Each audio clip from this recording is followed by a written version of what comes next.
ডিম ছাড়া ব্রেকফাস্ট, আবার লুচি পরোটা হলেও হবে না। Let's see.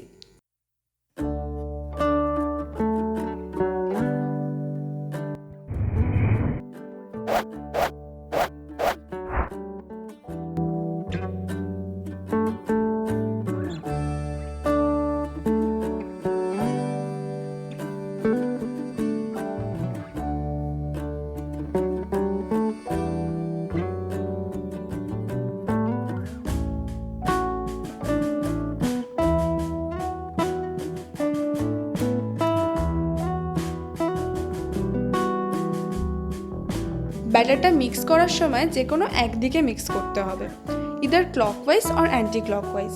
যে কোনো একদিকে করলে বেশি এয়ার ইনকর্পোরেটেড হবে, তাতে ব্যাটারটা বেশি ফ্লাফি হবে।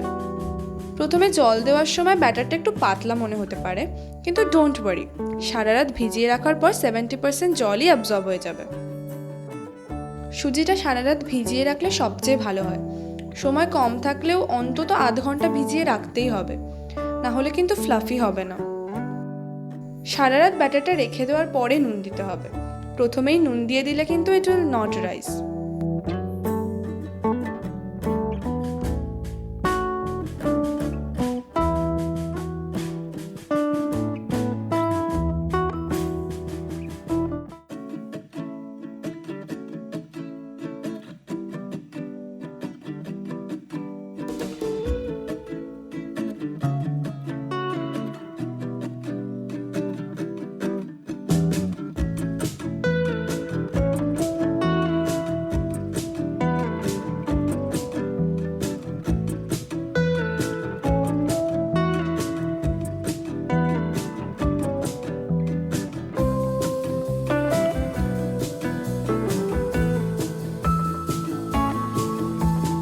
স্টাফিংটা আপনি চাইলে কাস্টমাইজ করতে পারেন। নিজের পছন্দ মতন সবজি, যেমন sautéed mushroom, boiled sweet corn, great করা গাজর ইত্যাদি দিতেই পারেন। আবার চাইলে এত কিছু নাও দিতে পারেন, আবার চাইলে চিজও দিতে পারেন।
প্রথমে 3 টেবিল চামচ মতো ব্যাটার গ্লাসে দিয়ে নিতে হবে, তারপরে স্টাফিংটা বসাতে হবে।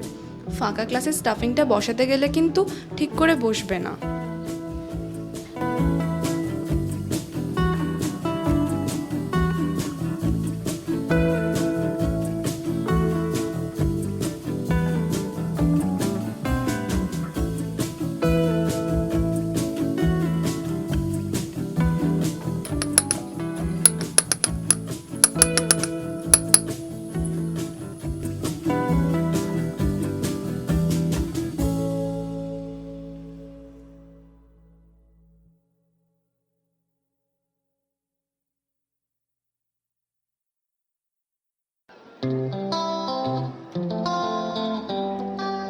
জলটা ফুটে গেলে আঁচ কমিয়ে রেখে এগুলোকে স্টিম করতে দিতে হবে। বেশি আঁচে রাখলে কিন্তু সুজিটা শক্ত হয়ে যাবে। কতক্ষণ স্টিম করতে হবে সেটা গ্লাসের সাইজের উপর ডিপেন্ড করবে। আমাদের লেগেছে 10 মিনিট। 10 মিনিট পর ফ্লেমটা অফ করে 5 মিনিটে স্ট্যান্ডিং টাইম দিতে হবে। এই অবস্থায় একটা টুথপিক ঢুকিয়ে চেক করে নিতে হবে। টুথপিকটা যদি ক্লিন বেরিয়ে আসে তাহলে বুঝতে হবে যে ঠিকঠাকভাবে কুকড হয়ে গেছে। আর যদি ক্লিন না বের হয় তাহলে ঢাকা দিয়ে রেখে আরও কিছুক্ষণ স্টিম করতে হবে।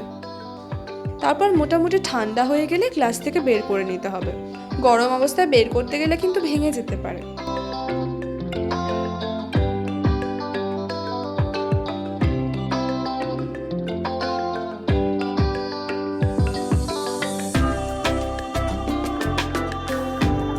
ভিডিওটা কেমন লাগলো সেটা কমেন্ট সেকশনে জানাতে একদম ভুলবেন না। Keep requesting more recipes. Thanks for watching.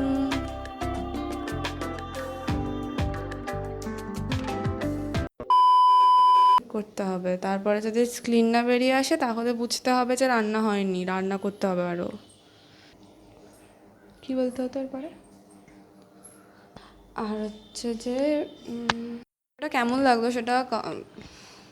ভিডিওটা কেমন লাগলো সেটা কমেন্ট সেকশনে জানাতে কিন্তু একদম ভুলবেন।